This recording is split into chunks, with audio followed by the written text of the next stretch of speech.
안녕하세요. 모든 것에 순위를 매기는 랭킹스쿨입니다. 최근 어느 날은 여름만큼 더웠다가 어느 날은 서늘했다가 기온이 오락가락하고 있는데요. 이런 날씨에 유독 감기에 잘 걸리거나 훌쩍이는 분들이 많죠. 나는 원래 간절기만 되면 이래 하면서 대수롭지 않게 넘기는 사람들도 많지만 사실 이런 증상은 단순한 감기가 아니라 알레르기성 비염일 가능성이 있습니다. 방치하면 심해질 수 있어 지속적인 관리가 필요한 질병이죠. 그런데 의외로 우리 삶 속에서는 이러한 숨은 질병들이 많다고 합니다. 오늘은 대수롭지 않게 넘겼는데 알고 보니 질병이었던 것 탑 5를 알아보겠습니다.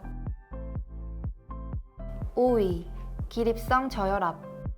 앉아있다가 일어나면 갑자기 핑 하면서 어지러웠던 경험이 있는 사람들이 많습니다. 빈혈인가? 영양 부족인가? 싶었지만 이것은 기립성 저혈압이라고 불리우는 질병입니다. 오래 앉아있다가 일어섰을 때 중력의 영향으로 피가 하체로 몰리면서 혈압이 떨어지고 뇌의 혈액 공급이 덜 되는 것은 일반적인 현상이지만 자율신경계의 반사작용이 적절하게 일어나지 않는 사람의 경우 어지럼증이나 실신으로 이어지는 것인데요. 모두가 머리가 핑 도는 게 아니었다니 충격적인데요. 기립성 저혈압의 경우는 대체로 원인이 불명이지만 당뇨병, 만성 알코올 중독, 류마티스 질환과 같이 다양한 만성 질환에 의해서도 발생하기 때문에 일각에서는 고혈압보다 더 무섭다고도 평가받는다는데요. 더운 여름이 되면 열기를 방출하기 위해 확장된 혈관으로 인해 혈액의 흐름이 약해져 더욱 위험하다고 하니 이런 증상을 겪으신 분들이 있다면 더 더워지기 전에 이제부터라도 충분한 수분을 섭취하고 천천히 일어나는 버릇을 들이시는 게 좋겠습니다.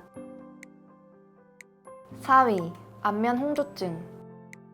날씨가 춥거나 더울 때면 얼굴이 발그레해지거나 또는 약간 당황하기만 해도 얼굴이 새빨개지는 사람들이 있습니다. 단순히 쑥스러움을 많이 타거나 피부가 약한 줄 알았지만 사실 이것도 흔한 질병 중에 하나라고 합니다. 바로 안면 홍조증이라고 부르는 질병인데요. 약간의 감정 변화, 온도 차이에도 다른 사람보다 얼굴이 더 쉽게 붉어지거나 증상이 오래 간다면 이를 의심해 볼만 합니다. 자율신경이 자극을 받으면 사람의 피부에 있는 혈관이 확장되면서 혈류량이 늘어나게 되는 건데요. 얼굴은 다른 부위보다 혈관이 많고 피부가 얇은 편이라 혈관이 잘 비치기도 하지만 심한 여드름이나 자외선에 많이 노출된 경우도 안면 홍조증의 한 원인이 될 수 있습니다. 원인에 맞는 약물 치료법과 혈관 레이저 치료법 등으로 완화가 가능하다고 하는데요. 평소에도 외출 시 마스크나 목도리로 얼굴을 감싸거나 자외선 차단제를 꼼꼼히 바르는 생활 습관을 가져야 한다고 하네요.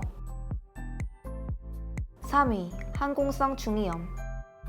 비행기가 착륙할 때 다른 사람보다 귀가 먹먹하셨던 분들, 아니 먹먹한 정도가 아니라 머리가 깨질 것 같이 아프셨던 분들이나 비행기에서 내린 후에도 귀가 먹먹하거나 통증이 가라앉지 않았던 분들은 알고 보니 항공성 중이염을 앓고 계셨을지도 모릅니다. 항공성 중이염은 갑작스런 기압의 변화로 발생합니다. 귀 안쪽과 바깥쪽의 기압이 같도록 유지시켜주는 역할을 하는 기관인 유스타키오관이 잘 조절되지 않는 사람의 경우 그 여파가 오래가거나 통증을 느낀다고 하는데요. 고막이 선천적으로 얇거나 탄력이 부족한 사람, 평소에 비염, 축농증이 있는 사람들에게서 나타나기 쉽다고 하는데요. 심해지면 점막이 충혈되거나 고막 파열, 난청의 문제까지 생길 수 있다고 합니다. 유스타키오관은 우리가 무언가를 삼킬 때 주로 열리기 때문에 비행기 이착륙 시 사탕을 먹거나 껌을 씹고 있는 것이 좋고 또 비행기 이착륙 시 잠을 자면 안 된다고 하는데요. 긴 비행 시간을 잠 안 자고 견뎌내야 한다니 생각만 해도 끔찍해요. 2위, 레이노 증후군.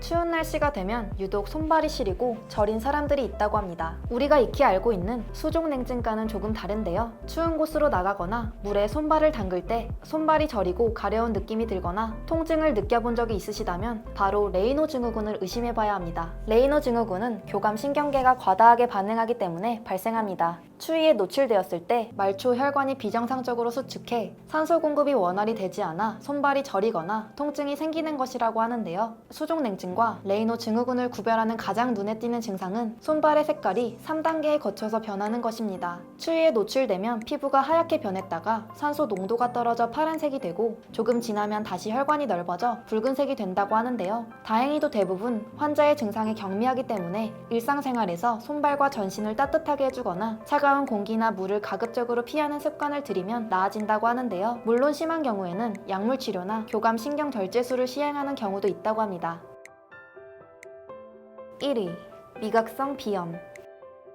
맵거나 뜨거운 음식을 먹으면 땀과 함께 콧물이 주르륵 나서 당황스러우셨던 경험 다들 한 번씩 있으시죠? 코의 점막이 자극되어 나타나는 자연스러운 현상인데요. 하지만 식사에 방해될 정도로 콧물이 많이 난다면 미각성 비염을 앓고 계시는 것일지도 모릅니다. 미각성 비염의 범인은 바로 음식입니다. 음식물 유발성 비염이라고도 불리는데요.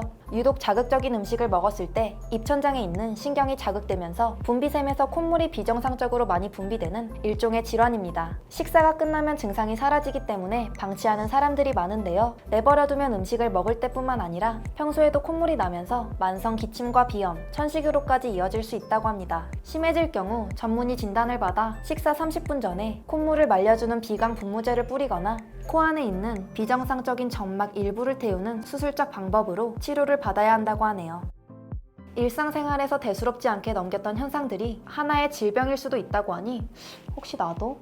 라는 생각이 드는데요. 방치했다가는 예상치 못하게 큰 치료가 필요한 위중한 병으로 진행될 수 있다고 하니 경미한 증상이라 해도 우리 몸에 벌어지는 일에 귀를 기울여야겠습니다. 우리 몸은 소중하니까요. 지금까지 랭킹스쿨이었습니다. 감사합니다.